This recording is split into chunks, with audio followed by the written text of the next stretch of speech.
I found out my wife had cheated on me, and somehow that wasn't even the worst thing that was going to happen to me. Last year, my whole world fell apart. We'd been together since we were kids, 14 and 15, and now we had 3 kids of our own. I honestly thought we were one of those couples who would grow old together no matter what. Not perfect, but solid. Real life. Then I learned about the affair. It lasted about a month and a half. They slept together a few times. I don't even like thinking about the details, but they still pop into my head when I'm trying to fall asleep. After that, I was a mess. I had anxiety, panic attacks, the whole thing. Some days I could barely function. I tried to keep it together for the kids, but inside I was falling apart. I didn't know how to deal with it, so I leaned hard on my best friend. He was the one person I trusted completely. I told him everything. How angry I was, how hurt I was, how scared I was of losing my family. He listened, supported me, and made me feel like I wasn't alone in it. We decided to try to fix the marriage. First, it was rough. I was checking her phone, overthinking every little thing, and she hated feeling watched all the time. We started couples therapy. Slowly, things actually began to feel better. By spring, it felt like we were finally moving forward. And that's when I made the mistake of thinking the worst was already behind me. By March, things between us were starting to calm down. Couples therapy helped more than I expected. We were talking again instead of just arguing or sitting in awkward silence. It wasn't perfect, but it felt like we were at least on the same team. For the first time in a long time, I had a bit of hope.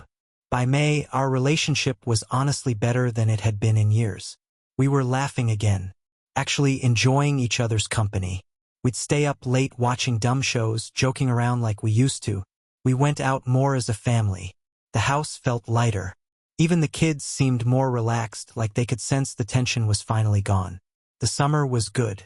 We did normal stuff, barbecues, days at the park, hanging out with friends. My best friend and his wife were around a lot.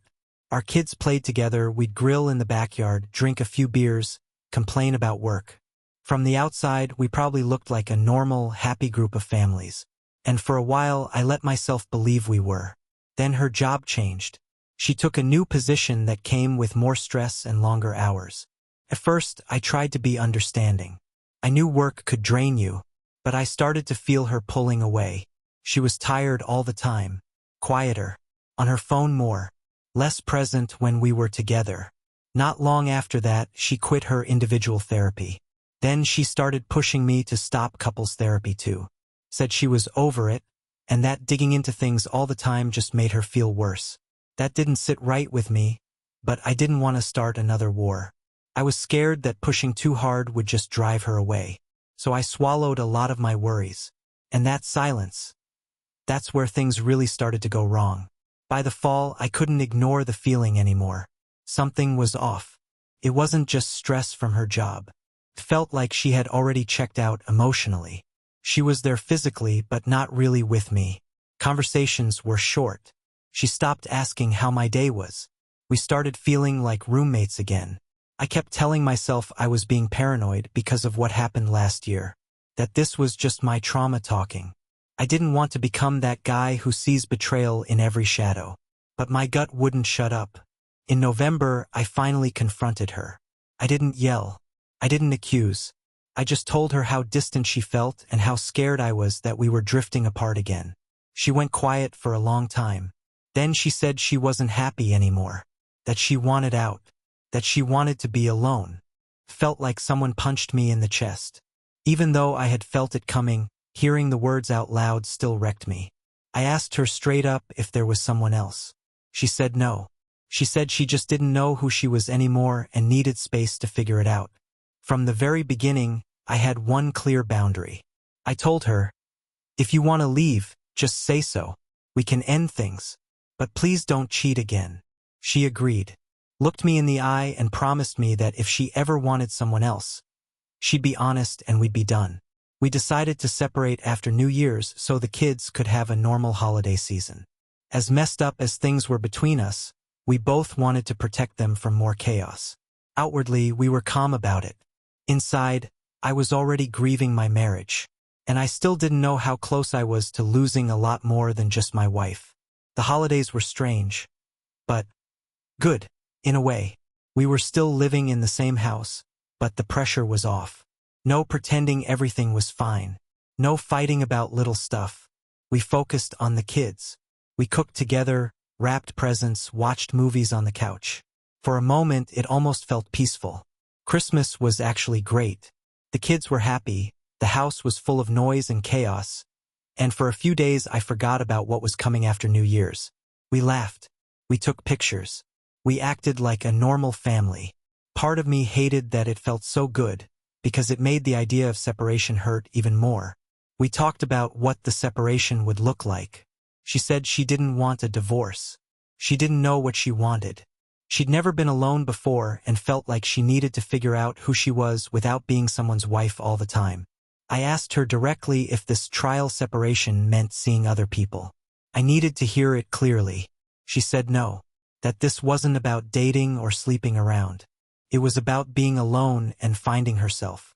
I told her again that honesty was the only thing I needed from her.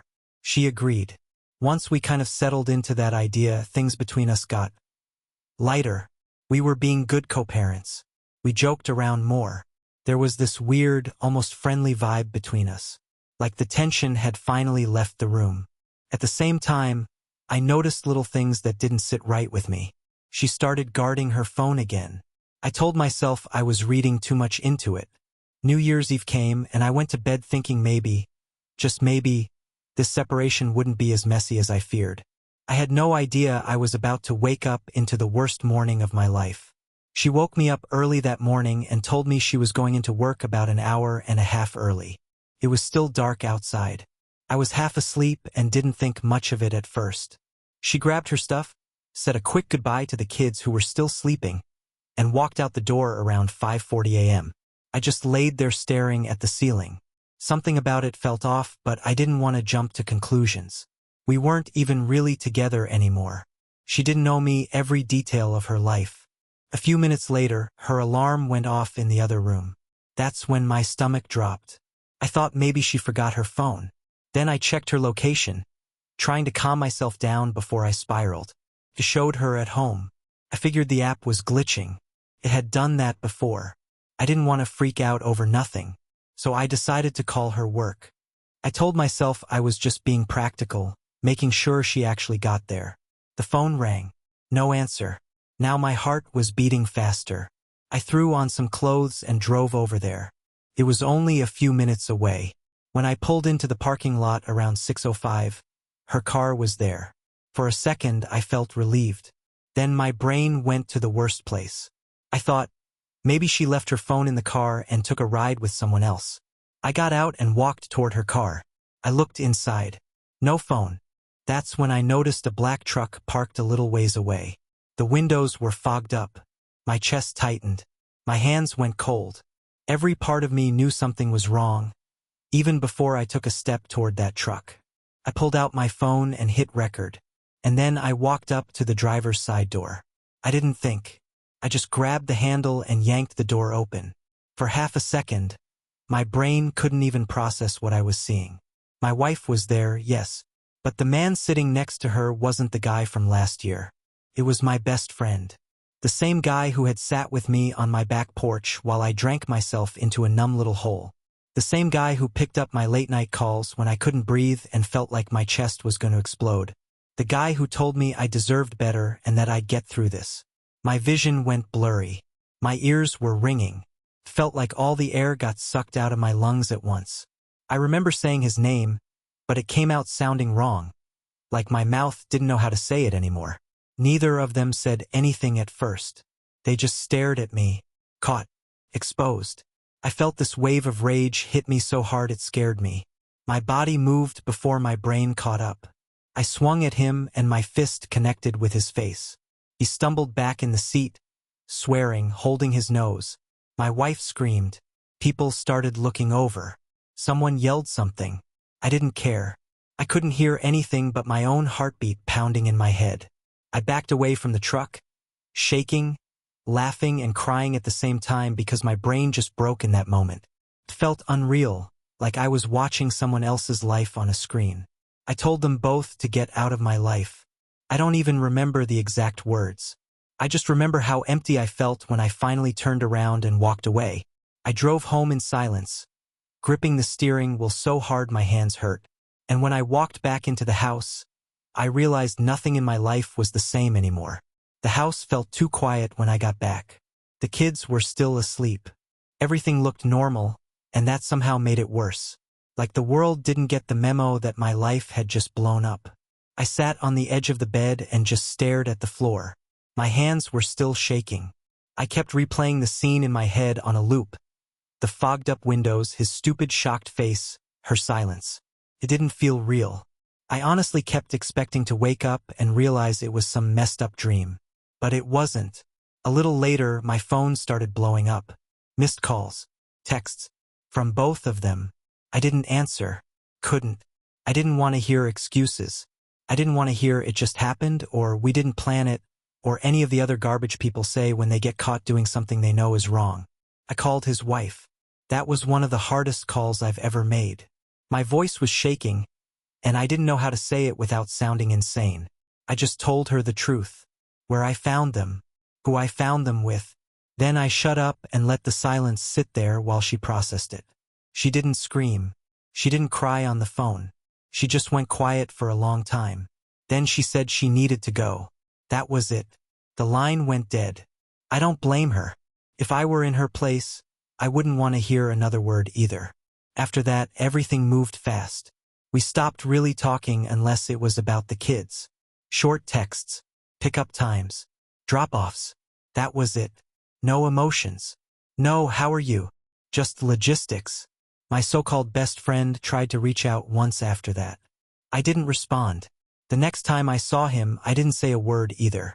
Some lines, once crossed, can't be uncrossed. And I was starting to understand that some betrayals don't just hurt you. They change how you see people forever. The days after that felt heavy and slow, like I was walking through mud. I still had to get up, make breakfast, get the kids to school, go to work, pretend to be a normal human being. Inside, I was completely numb. I'd catch myself staring at nothing, lost in my own head, then realize 10 minutes had passed. The kids noticed something was wrong, of course. They always do. I tried to keep it together in front of them. Smiled when I had to. Laughed when it was expected. But at night, when the house was quiet, everything came crashing down. That's when the thoughts got loud. That's when I felt the anger, the sadness, the stupid questions that don't have answers. I kept thinking about trust.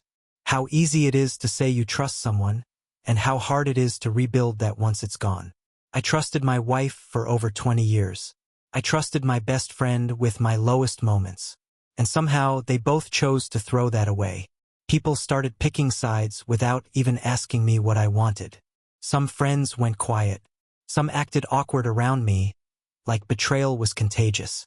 Others showed up in small ways. A random text, a beer dropped off at my place. You good? That actually meant something. I learned quickly who was real and who was just around for the good times. The divorce process started not long after. It wasn't dramatic. It was just sad. Paperwork. Schedules. Talking about the kids like we were co-workers instead of two people who built a life together. Every signature felt like another small goodbye. There were days I wanted to hate them both forever. There were other days I was just tired of carrying all that anger around. And I started to realize that holding on to it was only hurting me. One night, after the kids were asleep, I sat alone in the living room with the lights off. The house was quiet in that way that makes your thoughts louder. I was replaying everything again like I always did, and it hit me how much of my energy I was wasting on people who clearly didn't care about protecting me. I kept asking myself what I did wrong, where I failed, why I wasn't enough. But the truth is, people make their own choices. I didn't make them lie. I didn't make them sneak around. I didn't make them betray me. That was on them. That didn't make it hurt less, but it helped me stop blaming myself for their decisions. I still missed the version of my wife I thought I had. I still missed the friend I believed in. But I stopped missing the lies. I stopped missing the constant fear of being fooled again. For the first time in a long time, I wasn't waiting for someone else to decide my worth. I was starting to decide it for myself. And that's when I finally felt something close to peace. Months later, things had settled into a strange new normal. We were divorced now, living separate lives, but co-parenting the kids as best we could. We didn't talk much, only texts about school, doctor appointments, soccer practice. I didn't want more. I didn't need more. The anger didn't disappear completely, and some days I still felt that sharp sting when I thought about what had happened. But it had stopped controlling me. I stopped checking her social media, stopped replaying every little detail in my head. I started making plans for my life again, not theirs. I learned to enjoy quiet mornings with the kids, to laugh at their dumb jokes, to let the small, ordinary moments matter. I even let myself trust people again, slowly. Not blindly, but carefully. I realized that giving a second chance isn't just about the other person. It's about whether you can really let go of what they did. And I knew now I couldn't, at least not with them. I still think about betrayal sometimes. I still think about the friend who wasn't a friend. But I also think about survival. About what it feels like to get up after the floor drops out from under you and realize the ground is still solid beneath your feet. Most of all, I think about the kids. They're the reason I'm still whole. They're the reason I chose myself over the lies and over the pain. If there's one thing I've learned, it's this: don't give a cheater a second chance. Not because everyone fails the same way, but because once trust is broken that badly, you can never get back the person you were before it happened. You have to rebuild, and that rebuilding has to start with you. And I finally have. Appreciate you listening. Subscribe and comment. It really helps the channel grow.